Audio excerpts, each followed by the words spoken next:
ESPN 94.1 FM and AM 930 present The Drive. Elmore deep, left side three is good!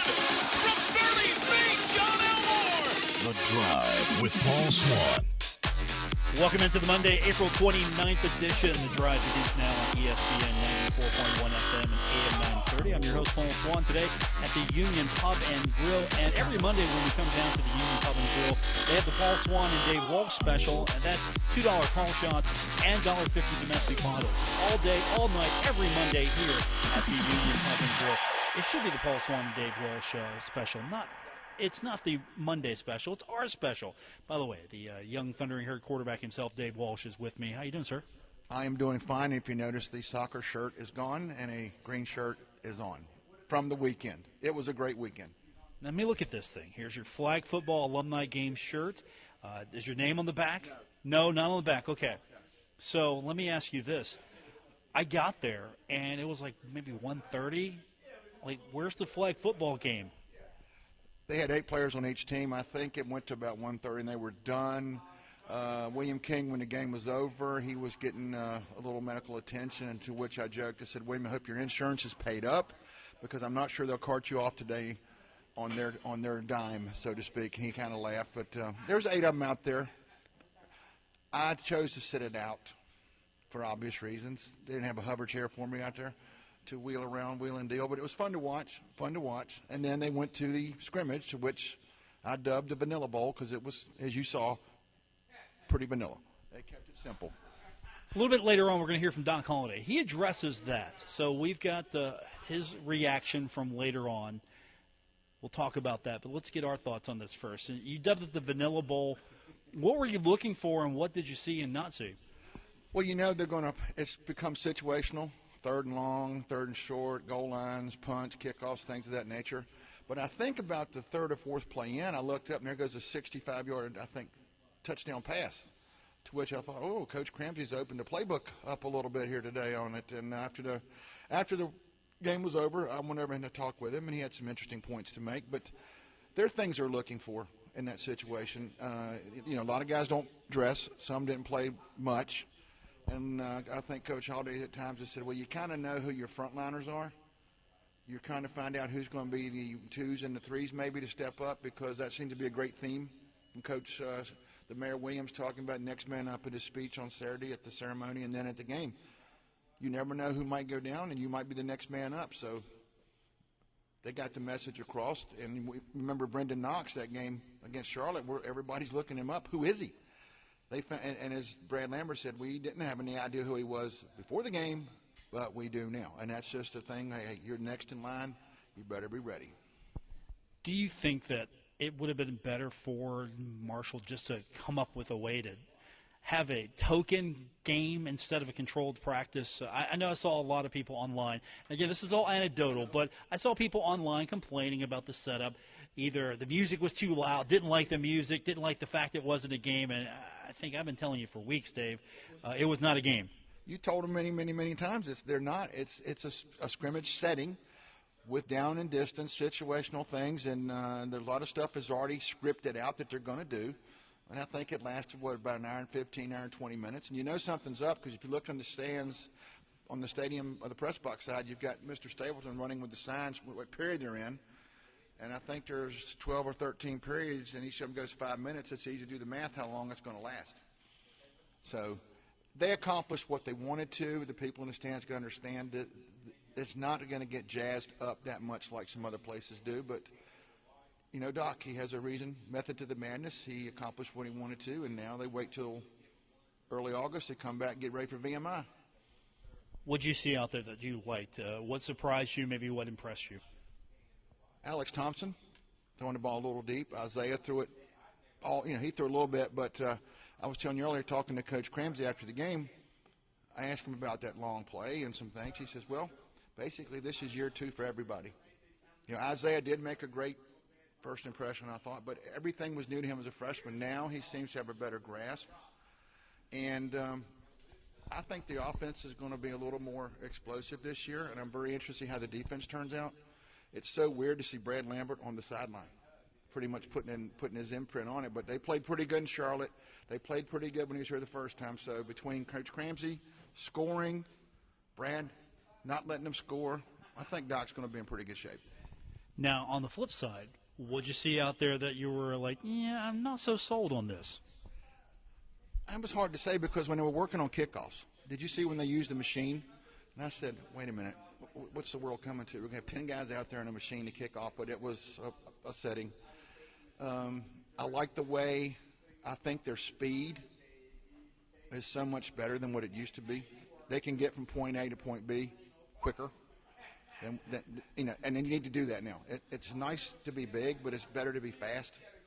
As you've taken a look around the way the football has evolved, I think they've got some pretty good frontliners. And then you see somebody like Owen Porter getting moved to a position different from what he's used to playing, but he's a local guy, and he has 7 or 8 tackles. So plugging the guys into the right spot, making plays, flying to the football if you're on defense, and on offense, the little running back had that 50-yard touchdown run. I didn't see him. He was like darting in and out. But if that's what he's going to do on Saturdays, hey, more power to him. Coach Cramsey will call his number time and again. Now, the scrimmage itself was the main attraction, but to start the day, you have the fountain ceremony. Now, this is different than the ceremony coming up this fall. This is the ceremony to turn the fountain on. And Steve Williams, from all indications, he set the bar higher now for people who follow him. He first off, he said, well, I've got a tough act to follow with Reggie, because then last year it was Reggie. First and foremost, Steve's speech lasted half the time that Reggie's did. It was about 25 minutes. But he, as I joked with him afterwards, said I saw him get a little emotional at times up there on that speech. But he started out with some things, and I said, Steve, we're doing the look ahead, not look back. But in the end, he did a great job of tying together what happened and how everybody moved forward. The next man up, 1970, after a plane crash, there was no next man up. 71, they started the road back, and it's been next man up. And then as two-thirds of the way through, he looked at Coach Holiday. He said, basically, Coach, it's your turn. This team knows, hey, they're on the clock. They're the team on the clock now. They're the ones people are going to be watching, and I know you will have them ready. And, yes, we went through the bumps and bruises, as you know. 66-6 Miami, well, but at the same time, Doc made the point standing beside, or Coach Williams made the point standing beside Doc was Albert McClellan, former linebacker here who is now with the Patriots, and he's got 2 rings. So that shows you from the days that we took our lumps to now you have a guy playing on Super Bowl. Not bad. The decision was made, and it appears to be the right decision was made. Paul Swann and Dave Walsh joining you. We're here at the Union Pub and Grill. Every Monday we come hang out here at the Union Pub and Grill. There are 2 great reasons, and it's not you and me. I mean, we're 2 good reasons, but we're not the great reasons. No, the great reasons, of course, is $2 call shots, $1.50 domestic bottles. You can get that every Monday here at the Union Pub and Grill. When we continue, we're going to break down a little bit more what happened over the weekend with Marshall, Green and White game, scrimmage, whatever you want to call that, the fountain ceremony, of course, the flag football game, the tailgating. It was almost like it was football Saturday, so we'll talk a little bit more about that. The NFL draft, we'll cover that. Several guys maybe not getting drafted but finding some landing spots in the NFL. And you've got homework for me. I made you do some homework from last show, so we're going to talk about that. We'll hear from Doc Holliday also when we continue with today's edition of The Drive on ESPN 94.1 FM and AM 930. You're listening to The Drive with Paul Swann on ESPN 94.1 FM and AM 930. Welcome back. Paul Swann, Dave Walsh with you from the Union Pub and Grill. We remind you every Monday, join us here at the Union Pub and Grill, $1.50 domestics, $2 call shots, all day, all night, only at the Union Pub and Grill. And of course, we're here too, and we're going to be here until at least 6 o'clock. We'll break it down for you. Of course, you can join us here on the Miller Lite phone lines at 877-420-TALK, 877-420-8255. Miller Lite, hold true, great taste, only 96 calories. Okay, we got the Dave Walsh breakdown. Anything you want to add before we hear the coach's breakdown? I covered it, but this might be a little different spin than the part that I uttered, so to speak. But no, Doc was very realistic. He was. We were joking before he started his talk to the media that you would hear well, we got work to do. VMI is going to take us seriously. We can't take them. All these things are coming. So they got spring ball out of the way, to the weight room. First week of August, they're back to go to work, and I think the pieces are there for a pretty good year. Doc Holliday does have a different opinion than you do. He gets paid to have this opinion, as you just said. Here's Doc's breakdown of everything. And listen closely. He talks about the reason why you don't have an actual game situation, a true game, a true scrimmage, in his comments earlier in the weekend. Here's Doc Holliday. You're able to get off there for a little while and let some of those guys go play. And some of those young guys you've talked about all spring really showed out. Well, they did. And unfortunately, in today's we ended up with one tailback that could play out there today. And that's why people don't understand why we don't have games anymore, that type of thing. We just not enough players at this point to do that. I think we saw what we need to see. We had some young players that need to step in and play, and a lot of young guys got their feet wet a little bit out there today. How much is a spring game a momentum builder for the offseason and get those guys? I know they got finals next week, and then you get them back in the weight room and get a polish and things like that. I think the entire spring, the way you finish up the spring, what kind of spring practice you've had. And I like where we are right now with spring practice, but we're going to win in September, but what happens from this point until we open up in August. So we got a lot of work to do this summer, to get better as a team, continue to develop these kids. But it was good to see some of the young kids out here today get a chance to make some plays. What position grouping were you looking for to step up this spring and really impress you the most? I think this offensive line is back intact with the addition of Josh. So I felt good about that. The quarterbacks are the same guys we had a year ago. Running backs no different. And I thought the receiver group, that was a group that we had to develop. I thought some young kids started to develop there. We'll add a few more pieces here in the next couple of weeks and help strengthen that. And then the linebackers, the secondary, unfortunately Malik went out. We lost him, but for the most part, Chris and Carry-On, those guys have played a lot. But we need to rebuild that linebacker group. Other than Amari Cobb, there's really nobody back there that's played a bunch for us. So it was great to see Beckett and Ely start to develop. And we moved Hodge there the last part of spring ball, and he just needs to learn what he's doing. He can play anywhere, so he's going to be a good addition there. And then those guys up front, you didn't see a lot of Ty and Couch and Hames and some of those guys, but there's some good young players that are starting to develop. So just a couple of positions, probably the linebacker position and the receiver position are two that we need to say young kids start to come along. I think we did that. You mentioned Sheldon. He kind of showed out a little bit today, didn't he? I didn't have any choice. The only guy we had running. I was looking for – I watched over. None of you guys looked like you could play, so I didn't know what the hell I was going. I wasn't going to get in there, but he took about every rep there, the second part of it. And I was talking – that's why it's hard to have games at this point, because I know a lot of people even actually canceled their spring games because of injuries and that type of thing. So it's good. Sheldon's a good little player, and he's a good player that works hard, and it's good to see him get some runs of that. Switching gears a little bit, I know that you mentioned Malik and Tyree expect to get their name called later on. Yeah. What have those guys in the Bees and those guys meant to the program as they embark on their professional careers? I've said so many times that I've been some really good places. I don't think I've ever been anywhere where the actual NFL guys give back as much as they do here at Marshall. I mean, I know last night, Lee, everybody had the opportunity. Lee talked to the team yesterday, and Lee Smith came back for the Big Green dinner last night. I thought he was tremendous, as Keith can attest to. And see Albert McClellan out here, he had the opportunity to talk to the team today. And, how great is that to have two guys that are going on 10-plus years in the league. And the reason they've done that because they're consistent with the way they live their life, and they do things the right way. They make great decisions. They work extremely hard at what they do. And it's just so great for our young kids to hear that, because there are no secrets. It's about living right and making great decisions, be consistent in the way you live. And for them to hear that from Albert and Lee, and then see these guys come back here is great. But then you add the three we got, 3 or 4 guys that got the shot this year to make it the next level. It doesn't matter where you get picked. It's what happens once you get there. I mean, the guy that we had out here as the honorary captain and all that, he was a free agent. He's going on year 10 in the NFL right now. He's won 2 Super Bowls. So, it's hard to get there, but it's even harder to stay there. And he attested to that today, and that's a great message to our kids. Doc Holliday addressing the media after his final practice, and now he gets to go away from us for a while. Probably the happiest moment of his spring, talking to us for the final time. Goodbye, Chuck. And goodbye, Paul, and goodbye to everybody else. And it's now go sit in my office and not have to worry about these guys until August. Then I've started putting up with them again. But one thing he mentioned, players who have left and come back and give back. Lee Smith in town to speak. Albert McClellan, the guys back at the alumni game, he appreciates that. He appreciates when they come back and do that, because it's like more evidence that the current group, if you perform, that could be you on Sunday or Saturday or whatever day of the week they play now. But the opportunity is there. Hopefully the guys that you've got notes here on that get the chance, a few of them got the free agent contracts, so they're going to get in the camp. Now it's up to them to prove they belong.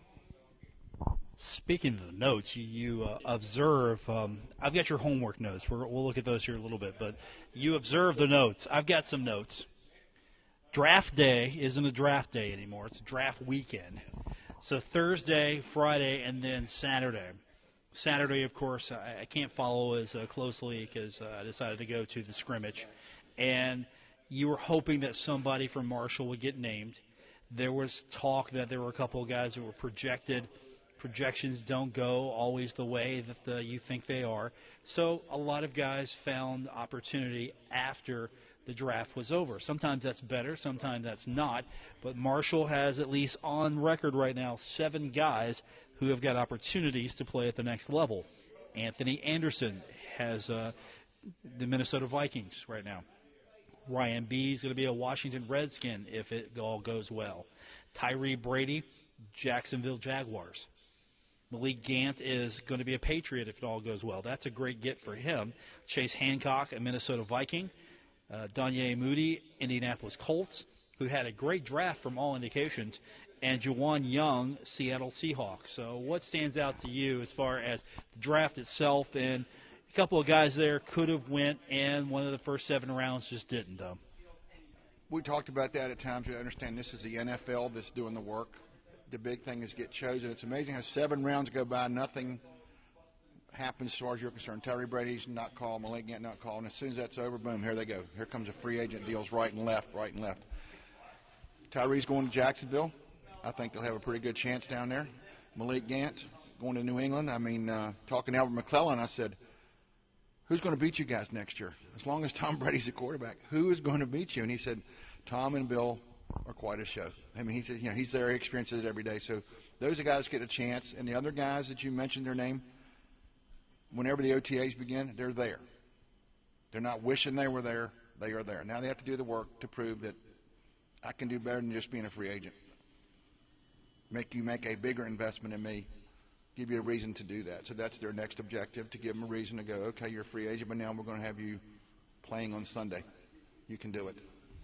Is there anybody on this list that you look at their name and go, I'm surprised that they didn't have their name called during draft day? I mean, is there just one guy? A lot of people thought maybe Tyree Brady would be that guy. I really thought he would get a call by somebody. But then when you watch the draft, you see how many receivers are going. And then there was a gentleman, I think, at a school up north who was like a finalist for receiver of the year last year or year before. He didn't even get picked either. So that just shows you either how selective they are, or if they do their homework and they're going, they find something, there's a reason not to take him. I don't know. The guy puts up numbers, catches the ball, make plays. So hopefully Tyree will make enough plays to make it. Malik, he's in New England. Bill will give him a chance. I won't say much about it. I mean, we'll ask him what happened. We'll move on to the next one. You know how Bill is, but he's got a chance. The Patriots, and right now he's Al McCullen, got a ring. If Malik could ever make it, good shot, he'd have a chance to play for a ring. And there's the Marshall guys out there. Troy Brown with 3. And you think about it. 50 years ago, we didn't have anything. Now we got guys with Super Bowl rings. So the decisions made a long time ago were correct. But what happened to those glory days? And I'm not talking that long ago here. Those glory days where you'd tune in and you'd hear a Marshall guy get drafted. Is it just the fact that the NFL draft it's so hard these days to get drafted, even if you're a good player? What's the secret sauce that was happening for a while that isn't happening now? I don't know. I mean, there's only 7 rounds, and there's, 30 teams? That's only 200 players. You think how many people out there in college that play? And next year's draft, people have already started doing their homework. Who are the people? Who are the people going to measure up the underclassmen? And the other thing right now, back in the glory days, say when Chad and those guys came out, there wasn't really an underclassman thing. But now you look at the underclass pool coming out early. There's quite a few. It's almost like the transfer portal now in football and basketball. Start here this year. I mean, you got guys that play at 4 different schools in 4 years with the transfer portal. The way the rules are getting relaxed, so that wasn't the case then. It is now. So look, we got a guy from UK coming here, transfer portal. And there's a lot of people thinking he's going to add something because last year UK didn't throw the ball a lot. He was window dressing. Dallas mentioned, the receivers coach, I would love to play in this system because you're going to get touches one way or another. You just got to be patient. When it's your call, go do it. The good news for Conference USA, except for a couple of schools, Marshall got the most when it came to actual finding teams for these guys. UAB had 11 guys as of today sign free agent contracts, so they have an opportunity. And UAB didn't have a football program a few years ago. What, 3 years ago? There's not a program, and now you're getting 11 guys taken with a chance to play in the NFL. And that's quite a fast forward for the Blazers. So hats off to their coach and the job they did, and they have put him in a position, and the NFL guys are going, they're worthy of a look, and then after that we'll see how it pans out. Paul Swann and Dave Walsh joining you here today at the Union Pub and Grill. Every Monday we remind you, all day and all night, $2 call shots, $1.50 domestic bottles. You can get that only here at the Union Pub and Grill. We got more on the way here on ESPN 94.1 FM and AM 930. Paul Swann and Dave Walsh joining you from the Union Pub and Grill. We invite you to come down every Monday. Not only do you get to hang out with us, you, of course, get to take advantage of the Monday special, $2 call shots, $1.50 domestic bottles, every Monday here at the Union Pub and Grill, 1125 4th Avenue in Huntington. Now, last week I gave Dave Walsh some homework, and he actually took me up on it. Baseball is your sport, right? Right next to football, it's your sport.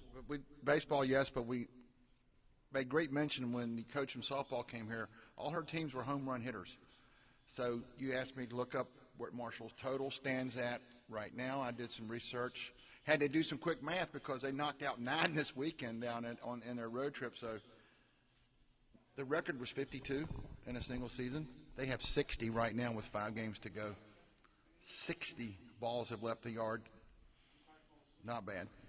You've got a full notepad here. So baseball, softball, these are not your fortes, but you've got the research anyway. So what do you got? Well, you've got the 60 home runs. Allie Harrell, the cleanup hitter, she's been walked 52 times. Several on purpose because they figure it's easier to let her go 60 feet than circle the bases with her power. She has a lot of home runs. Abby Tolbert got 3 wins over the weekend. She's up to 20. And you have to feel from Miss Sierra Huerta. She got plunked again. She's been hit 22 times this season. I mean, that's combat pay. 22 times she's taken one for the team. So I don't know. I don't know how she does it, but she gets up and goes on. I guess they try to pitch her inside or whatever, and sometimes it's too far inside and she gets plunked. But the big one with me, it was when we did the story on her when the season started. Everywhere she's been, teams have hit home runs. And this year they come back and you figure new coach, new system and everything, but yet 60. And they've got 5 games to go, of which 4 of the 5 are here. They got Pitt on Wednesday, the home finale this weekend with FAU, and they go to Moorhead. So who knows where that total may wind up. You forgot a player, Maya Stevenson. She had a good week. She get player of the week? Player of the week. That's going to be pretty regular. But, Maya, it's just like anybody that comes to the plate's dangerous. I mean, you think about this. Allie Harrell comes up, 2 runners on, guess what they do? They walk her. Instead of giving her a chance for a 3-run dinger, they walk her and take her chances with the next one. I'm going, that's kind of ultimate respect that a team has when you've got 2 runners on base and they'll put you on to load them up because the next walk will bring a run in, but it's easier to get 1 run than her bringing in 3. So, and then, I think Abby Tolbert really had, she pitched last year but had not done a whole lot. Now she's a 20-game winner. So the coach has to be happy about that one. Who are you going to hand the ball to? When you had Andy Williamson and people like that who came through that would never left the diamond, never left the mound. Now, Abigail, 20 wins. Local, Cabell Midland grad, got 20 wins.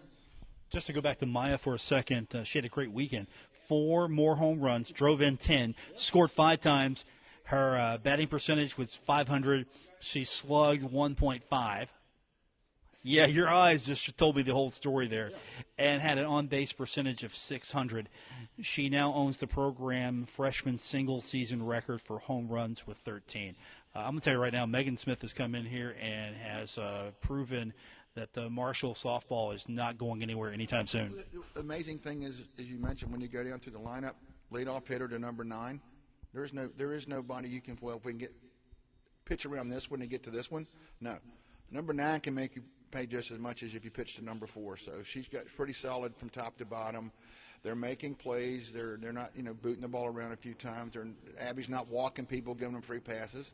And I think they're 14-7 in the league. They've only had one series where they got beat Southern Miss.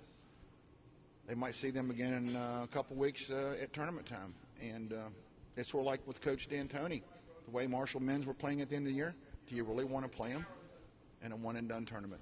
You think Moorhead is kind of not looking forward to this? You got the doubleheader coming up, and it's a situation where you got Marshall right now sitting at 31-17.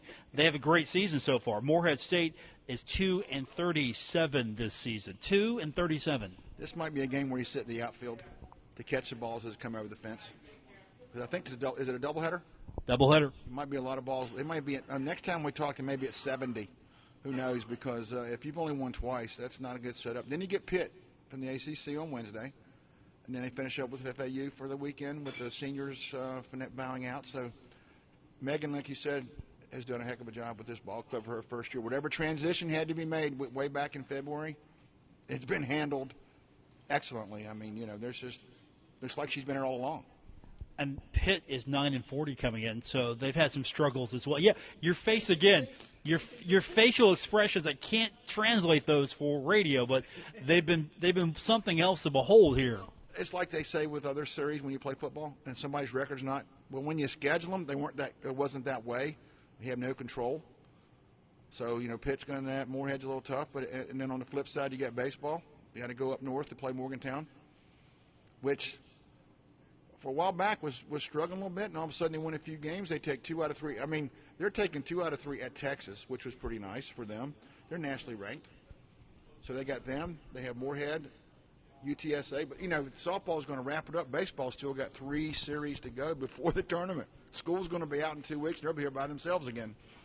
Baseball, by the way, coming up tomorrow, weather permitting, we'll be taking on the Mountaineers. You can listen to it right here on ESPN 94.1 FM and AM 930. So the Thundering Herd taking on Moorhead State and Pitt, teams that really don't have that good of a record, but still Pitt's got some name to them. And don't forget, current Panthers head coach Jody Hermanic. She was at the helm of the Bobcats program for 10 years. So all it is to me is Marshall versus Ohio once again. Jody knows who they are. And then Moorhead is a lot like with the basketball situation and some things. They're regional. They're close by. Play them. Them, Ohio U, they play in football. Some in football. Not everybody plays together in football anymore, but might as well. Good regional rivalry. And people, I know some people tomorrow, they're heading on down to Moorhead to watch the doubleheader. Some good friends of mine are going to go watch it. Hours ride, weather permitting, as you put it. Paul Swann and Dave Walsh joining you here at the Union Pub and Grill. Quick reminder, again, every Monday, when you come down to Union Pub and Grill, all day and all night, it's $2 call shots, $1.50 domestic bottles, and, of course, they've got all the TVs set for whatever you want to watch. Now, if you're looking for NBA action, tonight's probably your night because we've got 2 games in the NBA, and we've got at least one game to tell you about in hockey we can talk about. Of course, the one I've been following is the NHL schedule a little bit closer. St. Louis at Dallas tonight, 8 o'clock. NBC Sports Network, so you could come down here and watch that. Or, Dave, we could watch Portland at Denver tonight at, say, 10:30 p.m. Well, if some people go out to the entertainment at the Civic Arena tonight, once that's over and get home, they can watch the 10:30 game. Won't mention what it is, but I think you have tickets for it. I do, too. So it'll be very interesting to see what happens over there starting at 7:30. Oh, you can say it, WWE, SmackDown coming. What do you think of the card? I'm not sure that a lot of people still caught on to the fact that the card has changed because of these. Again, they like to switch up the rosters in WWE on Raw and SmackDown. Well, right after WrestleMania, they do that. So everybody who's wrestling on Monday seems to go to Tuesday, and on Tuesday to Monday. They're advertising who was coming, and all of a sudden they had to change everything around. And judging by what's going to happen tonight, I mean, you've got Roman Reigns in town. He might be the hottest thing on the planet right now in terms of wrestling. You've got Becky Lynch, Charlotte. I mean, they just put on an epic show at WrestleMania, so they're here. I mean, as I used to tell people, the top people in their line of work, some of us like wrestling, maybe some don't, but the top people in their line of work tonight are in Huntington. They're not in Cleveland. They're not in Los Angeles. They're in Huntington. They'll be in Columbus tomorrow and the other groups in Lexington tonight, but they're here. If you're a Roman Reigns fan, you can go cheer him on. Man, not too long ago, the man going to step aside to fight leukemia. He's evidently won that battle. Now he's ready to go out, and Mr. Elias will be there with his guitar tonight. We'll see how that turns out. You forgot to mention the champ. The champ is here, and I'm not talking John Cena. No, who are you talking about?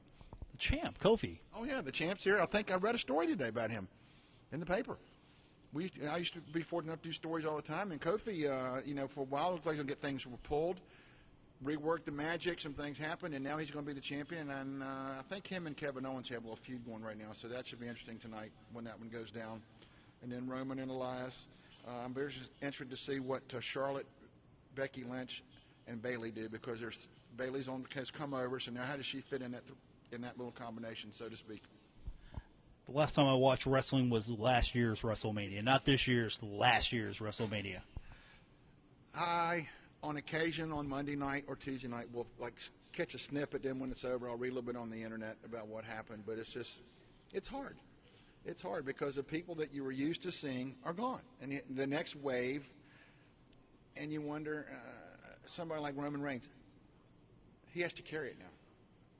John Cena's pretty much, I think, maybe making appearances and stuff, but his day of carrying the shows, so to speak, it's now Roman and Seth Rollins and Becky Lynch. I mean, when's the last time, the only time a WrestleMania had women main event it? Not the guys, the women were the main event. So that shows you the strides they've made.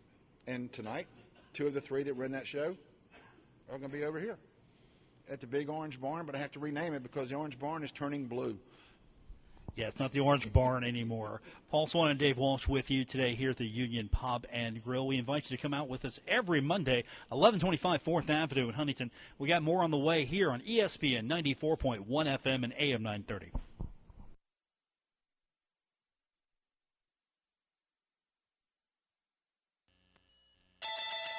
Don't worry. Paul Swann has the wheel on The Drive, ESPN 94.1 FM and AM 930. Welcome back to the Monday, April 29th edition. The Drive continues on ESPN 94.1 FM and AM 930. I'm your host, Paul Swann. Dave Walsh with me, the former Young Thundering Herd quarterback and not a participant in the flag football game on Saturday, joins me here. And, of course, we're here at 1125 4th Avenue in Huntington every Monday at the Union Pub and Grill, where the Monday special, $1.50 bottles and $2 call shots. And I'm a little disappointed in you. You got the shirt, your permanent protocol, whatever you're calling it this week, kept you out of the game. It's flag football. They're not going to tackle you. Safety purposes. We joked in the beginning about years ago, like 71, when the concussion protocol came along. And I said in those days, it hold up 2 fingers, you would say 2, they put you back in. Now you have a tent. I said the only tent I ever knew was to go out camping, not to be put in if you were hurt. So times have changed. But it was easier to sit there and watch and cheer them on and then watch the scrimmage go on. And when I left, I was unscathed, healthy, got back to my car in good shape and finished up the assignment that your sidekick, Mr. Bill, wanted. So that was done. And then I did watch a little, as you mentioned a while ago, a little bit of hockey going on now in the NBA. And the hockey part, just think about it. Tampa Bay, gone. Defending champions, Washington, gone. Sidney Crosby, Pittsburgh, gone. Calgary, gone. Columbus, still here. Columbus is still here. The Islanders might not be here for much longer. St. Louis tonight taking on Dallas. The Avalanche are tied with the Sharks, and the Blue Jackets, as you mentioned, still here. They're taking on the Bruins. And, of course, I know he's not listening, because if he is, I'll get a text about it. But I had to hear our sports information director, Jason Courier, and his cheering in the press box for the Carolina Hurricanes. He had good, they're still playing. But joking, I ran a couple friends during the scrimmage setting this weekend, and Columbus, if they were to hang around and get out to the finals, and their team out west by the name of Colorado were to make it to the finals, coached by the last Blizzard player to get traded away in Jared Bednar. What a story. Columbus and Colorado for the Stanley Cup. Nobody would have projected that coming. And right now, the way Bobrovsky's playing and their goaltender Grubauer, who got the ring last year in Washington, is playing. You know as well as anybody, Paul, goalies take you a long way, and right now, neither one are giving up anything. Boston could not get anything by him the other day in double overtime, and Grubauer shut down San Jose again. So goalies are, when they get hot at this time of year, that's what you want. You mentioned the Huntington Blizzard connection. Just to think that connection is still going on. We still have at least a tie to it. It's hard to believe because they've been going, almost 20 years, I think. And I used to joke with all the people that would run the Civic Center over years. I get to know them, and I'll meet the one tonight. And I've said that's one thing that I always joke with them. I said I'd love to see it come back here. I'm pretty sure it won't. And that's the one thing that makes me a little mad about Wheeling. They still have it, and we don't. They're the longest-running ECHL franchise in the league. I think the league's 22 years old. They've been there 21. The Nailers. But they have a Pittsburgh affiliation, and they have some other situations up there. But, we think the longest-running franchise in the league is a West Virginia entity, so to speak. Amazing. Is it just 20? I thought it's been around a lot longer. It feels like it. It feels like it. But, I remember the Nailers the first couple of years they came here. They used to beat on these guys pretty regular, but then they turned the tables on them a little bit. But, when September rolls around until about March, you look at the ECHL standings, and you'll find Wheeling there, West Virginia, they're there. And I just keep going, God, I wish that was us, but I don't think it's going to happen. But the one thing that will happen, we hopefully will be living up baseball. They brought up the ballpark again over the weekend. They mentioned the guys are coming back for another reunion next year. But in less than 2 years, we could be watching softball on this side of the street, baseball on that side of the street. And maybe this time of year, a minor league team in town. It'll give us, as I tell people, that's an entertainment option that we don't have right now that I would love to have. Paul Swann and Dave Walsh with you here at the Union Pub and Grill, ESPN 94.1 FM and AM 930. And you mentioned the fact that, hey, there's some options coming up now. You could have a short season team. You could have a team play after Marshall baseball and just continue on having something at that ballpark. And I am seriously hoping that there's a development along that corridor, that area, that they can really figure it out what they want to do, what they're trying to do, and have that just be the anchor of a revitalization for that area. Now on a smaller scale, but you go to Columbus and you see what they've done with that district. You could have something on a smaller scale like that. I mean, not that grand, but still something that makes that corridor a lot more attractive and a definite revitalization of that neighborhood. Yeah, because you've got Nationwide and the ballpark right next door, and then look at what's grown up around it. So you get the ballpark here, you get a short season baseball team, get creative in marketing, so to speak, and who knows what can happen. Baseball team, you could be the voice of the team. You would do that, wouldn't you? I would pass the honor on to my good friend Jason Toy. Okay. I would hire him, and I would have Bill Cornwell do PA. There you go. That's a pretty good combination right there. They're both experienced, and they would be good at the job, and you could handle the front office situations. Just go team. Go team. Who knows? It's in less than 2 years, they're talking at the game, and they're also talking at our M Club meeting. They'll be playing baseball there. You don't go to Route 2 anymore. You go right across the street from the. You'll have softball hitting this way, looking out, watching baseball play that way. And as I said, how many times was that promised before it was finally delivered? And yet there's some people going, until I'm sitting in the ballpark watching a pitch thrown, that's when I'll believe it. When I'm sitting in a chair with my bag of popcorn watching a game, it's not reality. That's what you're telling me, right? There are some people that, you know how it is. It looks like when I'm sitting in the ballpark and somebody toes the rubber for that first pitch, then I'll believe it. But I'm a little more optimistic. I don't think Mike has made an empty promise. I know the mayor does not want to go back on his word. He had a big thing to do with it. He helped get the property, so he doesn't want this to become Pete's Pebble Pile too. He wants a baseball park out there.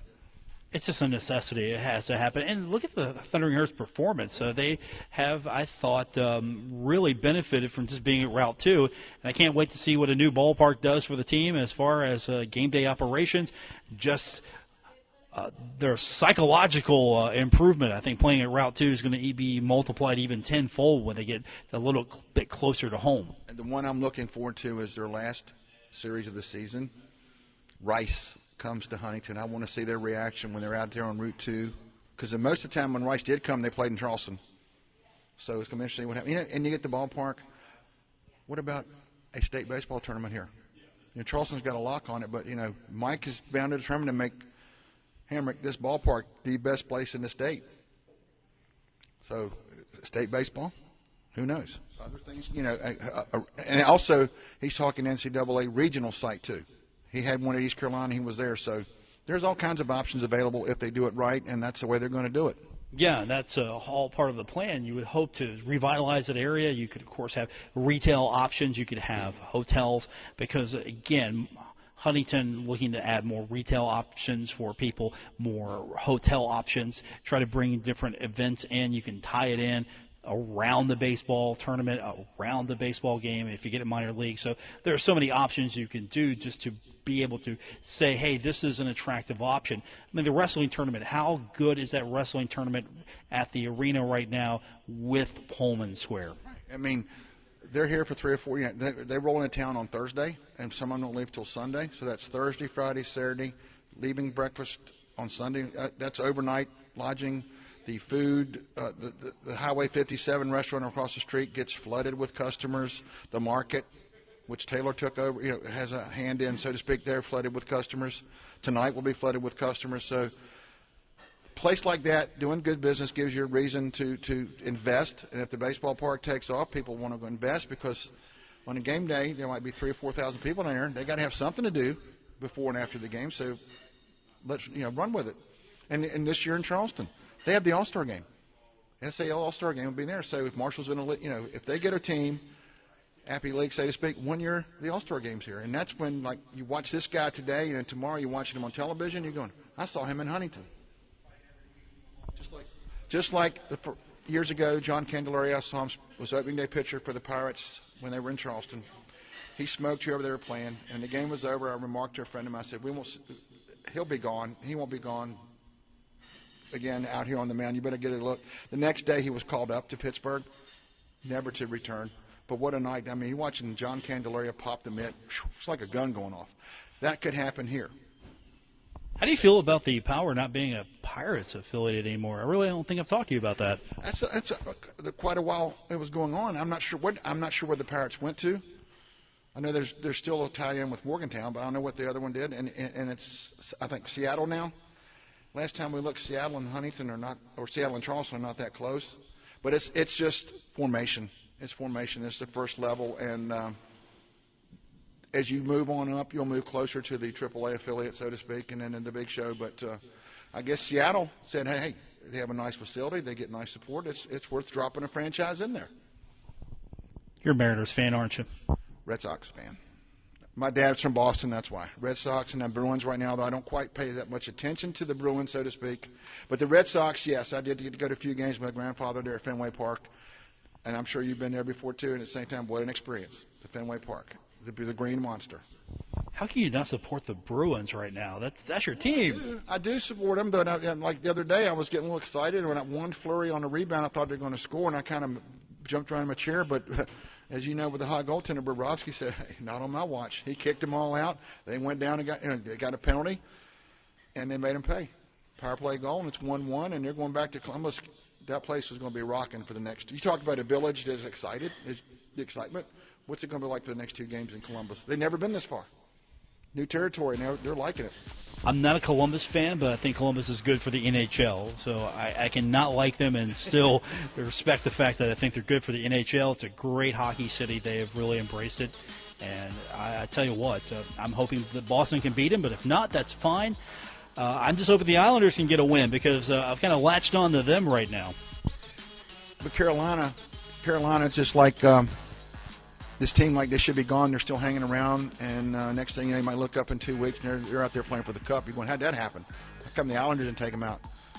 Goaltenders can take you a long way, and if it's meant to be, it's meant to be. For Dave Walsh, I'm Paul Swann. Thanks for tuning in to today's edition of The Drive here on ESPN 94.1 FM and AM 930. We'll talk to you tomorrow. Good night, everyone.